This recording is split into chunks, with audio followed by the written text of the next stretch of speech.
ನನಗೆ ಬಂದಿದ್ದ ಕೋಪಕ್ಕೆ ನನ್ನ ಮಗ ಲಾಯರ್ನ ತುಳಿದು ಸಾಯಿಸ್ಬಿಡ್ತಿದ್ದೆ. ಆದ್ರೆ ನಮ್ಮ ಬಗ್ಗೆ ಗೊತ್ತಾಗುತ್ತಲ್ಲ ಅಂತ ನಾನು ಸುಮ್ಮನಾದೆ. ಮೀರಾ, ನಿನ್ನನ್ನು ತುಂಬಾ ಬುದ್ಧಿವಂತೆ ಅನ್ಕೊಂಡಿದ್ದೆ, ಆದ್ರೆ ಇಷ್ಟು ದಡ್ಡಿ ಅಂತ ನಾನು ಅನ್ಕೊಂಡಿರ್ಲಿಲ್ಲ. ರಾಘವನ್ನ ನಿಮ್ಮ ಆಫೀಸ್ಗೆ ಕರ್ಕೊಂಡ್ಬರ್ತೀನಿ ಅಂತ ಲಾಯರ್ ಹತ್ರ ಹೇಳಿದೆಯಲ್ಲ, ಯಾವ ಧೈರ್ಯದ ಮೇಲೆ ಹೇಳಿದೆ? ಮತ್ತಿನ್ನೇನ್ ಮಾಡ್ಬೇಕಿತ್ತು? ಆ ಲಾಯರ್ ನಮ್ಮ ಮನೆಗೆ ಬರ್ತೀನಿ ಅಂತ ಹೇಳ್ದ.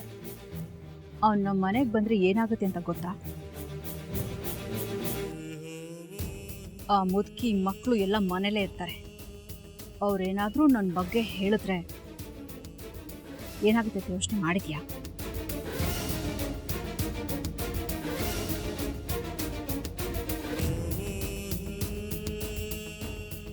ಒಂದ್ ವೇಳೆ ಆ ಲಾಯರ್ಗೆ ನಮ್ಮ ಬಗ್ಗೆ ಗೊತ್ತಾದ್ರೆ ನಮ್ಮ ಪ್ಲಾನ್ ಎಲ್ಲ ಮುಗೀತು ಅಂತಾನೆ ಅರ್ಥ.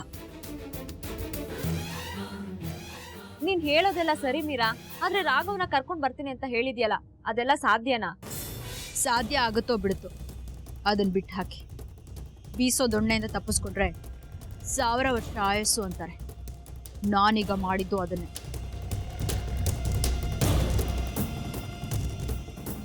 ಆ ಲಾಯರ್ ನಮ್ಮ ಮನೆಗೆ ಬರೋದಕ್ಕಿಂತ ರಾಘವ್ನ ನಾವು ಅವನ ಆಫೀಸಿಗೆ ಕರ್ಕೊಂಡು ಹೋಗೋದೇ ಬೆಟರ್. ಅದಕ್ಕೆ ನಾನು ಈ ನಿರ್ಧಾರಕ್ಕೆ ಬಂದಿರೋದು. ನೀನ್ ಹೇಳೋದೆಲ್ಲ ಸರಿಯಮ್ಮ. ರಾಘವನ್ನ ನಾರ್ಮಲ್ ಸಿಟಿ ಲಾಯರ್ ಹತ್ರ ಕರ್ಕೊಂಡೋಗಿ ನಿನ್ನ ಆಸ್ತಿನೆಲ್ಲ ಪ್ರಿಯಾ ಹೆಸರು ಬರ್ಕೊಡು ಅಂದ್ರೆ ರಾಘವ ಒಪ್ಕೋತಾನ?